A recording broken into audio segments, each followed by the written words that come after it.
Bonsoir. Le Canadiens de Montreal are proud to select David.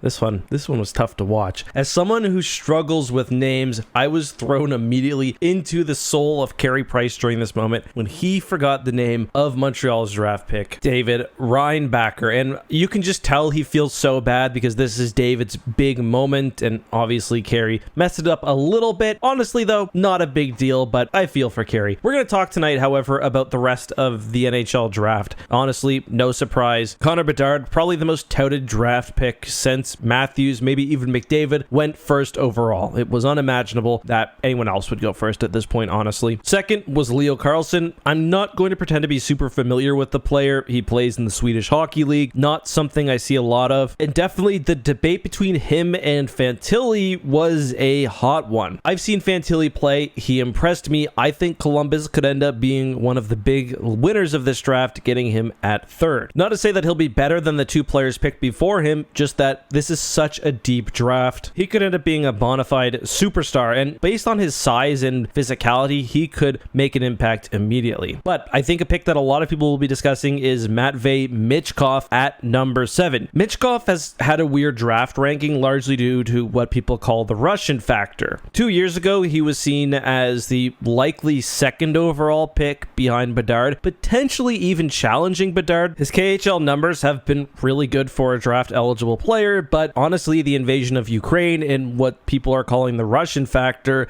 has thrown a lot of doubt into him as a draft pick, especially because he's under contract with his KHL team until 2026. Who knows what will happen geopolitically? There's the chance he doesn't come over at all. Plus, the NHL team won't be controlling his development for the next few years, so it's extraordinarily risky. But for the Flyers, who will most likely be rebuilding until that time, there is the potential for tremendous upside.